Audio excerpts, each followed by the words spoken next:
नमस्कार दोस्तों, welcome to my channel Challenge Finance. तो फ्रेंड्स, आज एक एसएमई कंपनी का आईपीओ के बारे में डिस्कस करेंगे। तो हाल फिलहाल में बहुत सारे एसएमई कंपनियां अपना आईपीओ लेके आए हैं और आगे भी आएंगे। To broaden my understanding of businesses, तो मैं इस कंपनियों का जो आरएचपी होता है, आई डू स्टडी दैट। तो एज पर माई ओपिनियन, ज़्यादातर एसएमई कंपनी में हम इन्वेस्ट नहीं कर सकते हैं आईपीओ में बिकॉज ऑफ मल्टीपल रीजंस, जैसे business valuation and target market. तो बहुत सारे कारण रहते हैं जिसमें इन्वेस्ट नहीं किया जा सकता है, that is my personal opinion. But कुछ कंपनियां ऐसे आते हैं जिनका बिजनेस बहुत ही यूनिक रहता है, जिसमें ग्रोथ पोटेंशियल बहुत ज़्यादा रहता है एंड कंपनी का बैलेंस शीट एंड जो वैल्यूएशन काफ़ी अट्रैक्टिव रहता है। तो वैसा ही एक कंपनी जिसका बिजनेस वैल्यूएशन जो मुझे अच्छा लग रहा है वो है ट्रांस स्टील सीटिंग टेक्नोलॉजीज। तो इस कंपनी का आईपीओ के बारे में हम इस वीडियो में डिटेल में चर्चा करेंगे। जो भी डेटा मैं यहाँ पे प्रेजेंट करूंगा that is all taken from the RHP. अगर मैं ब्रीफली इंट्रोडक्शन दूं इस कंपनी का बिजनेस के बारे में, then this company is into manufacturing of office furnitures. तो ऑफिस में जो भी chairs, tables, storage and work stations use होते हैं ये कंपनी बनाती है। तो बिजनेस को हम डिटेल में समझेंगे, बट उससे पहले चलिए इस आईपीओ का जो इंपॉर्टेंट डेटा पॉइंट्स है उसको समझते हैं। आईपीओ ओपन रहेगा अक्टूबर 30 से लेके नवंबर 1 तक। Face value 10 rupees per share. Price band है 67 टू 70 रुपीज पर शेयर। एक लॉट में आपको 2000 शेयर्स मिलेंगे। तो इसका मतलब एक लॉट के लिए आपको टोटल देने पड़ेंगे 1,40,000 रुपीज। इस आईपीओ का टोटल इश्यू साइज है 49.98 करोड़। उसमें से 47.49 करोड़ है फ्रेश इशू, यानी ये जो अमाउंट है 47.49 करोड़ वापस कंपनी का बिजनेस में लगेगा। एंड छोटा सा amount 2.49 crore offer for sale है। तो ओएफएस का अमाउंट बहुत कम है यहाँ पे।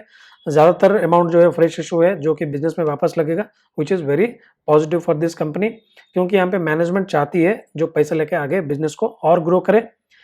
कंपनी का लिस्टिंग होगा एनएससी एसएमई प्लेटफॉर्म पे। Now let's discuss objective of this issue, यानी जो कंपनी यहाँ पे पैसा उठा रही है 47.49 crore, how they are going to use this. तो यहाँ पे सबसे पहले कंपनी अपना कर्जा कम करेगी और उसके लिए 6.6 करोड़ प्रोविजन किए हैं। Next is purchase of equipments to facilitate manufacturing. तो मैन्युफैक्चरिंग प्लांट्स के लिए कुछ इक्विपमेंट्स खरीदेगी, उसमें खर्चा होगा 14.8 करोड़। वर्किंग कैपिटल रिक्वायरमेंट्स के लिए 20 crore and the rest will be used for general corporate purpose. तो यहाँ पे कंपनी ने अच्छा खासा प्लान कर रखा है, उस पैसे को किस तरह इस्तेमाल करेगी। इक्विपमेंट्स खरीदेगी मैन्युफैक्चरिंग के लिए, कैपिटल, वर्किंग कैपिटल रिक्वायरमेंट्स के लिए and to clear the debt. तो यहाँ पे बहुत अच्छा प्लान है कंपनी का। Now let's move into the business. तो दोस्तों यहाँ पे कोई भी कंपनी में निवेश करने से पहले बिजनेस को डिटेल में समझना बहुत जरूरी है। और जब कंपनी का साइज बहुत छोटा हो, जैसे this is an SME company, तो यहाँ पे और भी डिटेल में बिजनेस को समझना बहुत जरूरी बन जाता है। तो जैसे मैंने स्टार्टिंग में बताया, this company is into manufacturing of office furnitures. तो यहाँ पे हम पिक्चर में देख सकते हैं कंपनी किस तरह का प्रोडक्ट्स बनाती है। ऑफिस चेयर्स, टेबल्स, ऑफिस का जो स्टोरेज स्पेसेस होता है वो बनाती है। वर्क फ्रॉम होम आजकल बहुत चल रहा है आफ्टर द कोविड।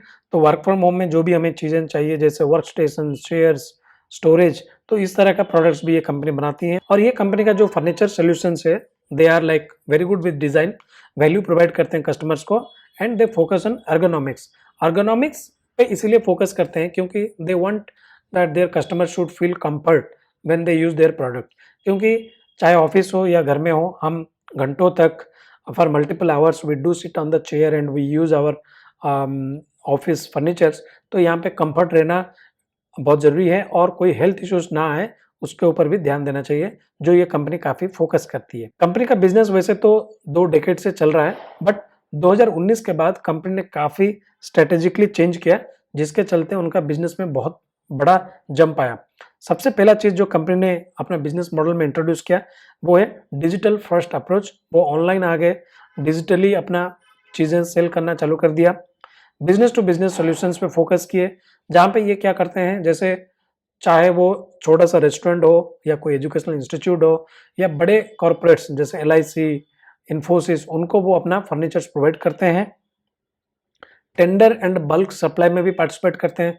गवर्नमेंट की तरफ से या कोई इंस्टीट्यूशन की तरफ से जब टेंडर आता है that they need bulk amount of office furniture, then वहां पे ये कंपनी पार्टिसिपेट करती है।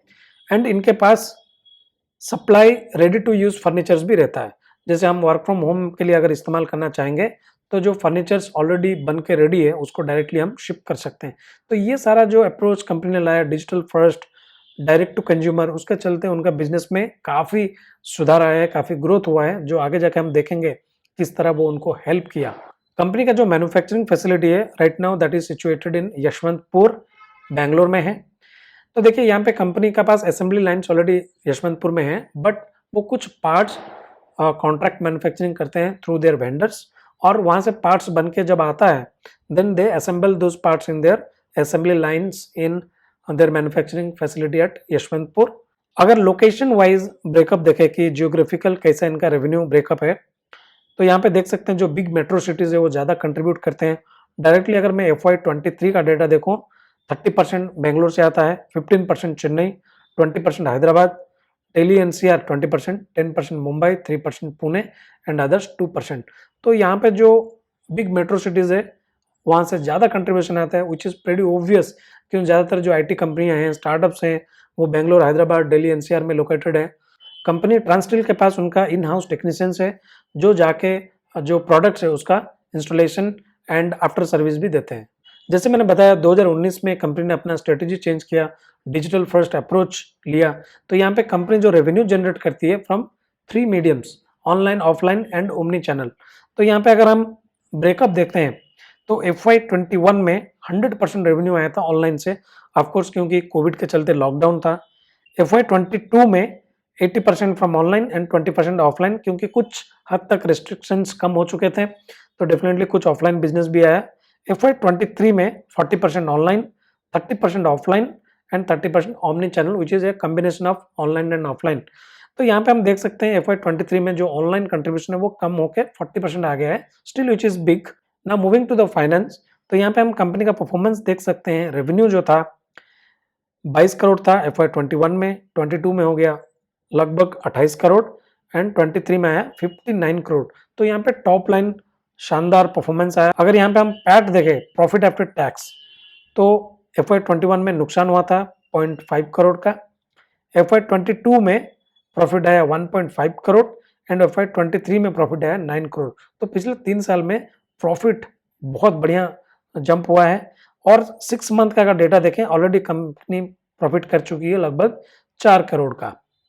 तो यहाँ पे अगर हम EBITDA मार्जिन देखता हूँ तो FY21 में 6% था, 22 में 13%, 23 में लगभग 26%। तो EBITDA मार्जिन कंपनी काफ़ी हद तक बढ़ा चुकी है, एक्सपेंड कर चुकी है लगभग 26%।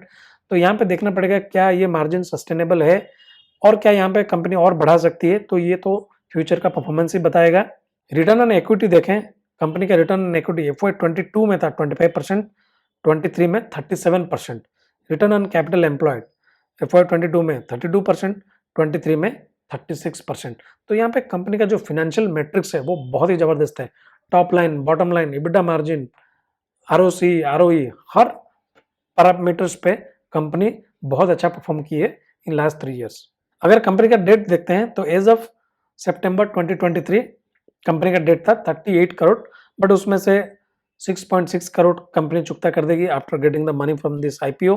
Now moving to the valuation, which can be an important metric to decide whether to apply or not। तो यहाँ पे अगर हम आउटस्टैंडिंग शेयर्स देखें प्री IPO, वो है 1,33,94,510 shares. Fresh issue in IPO 67,84,000 shares.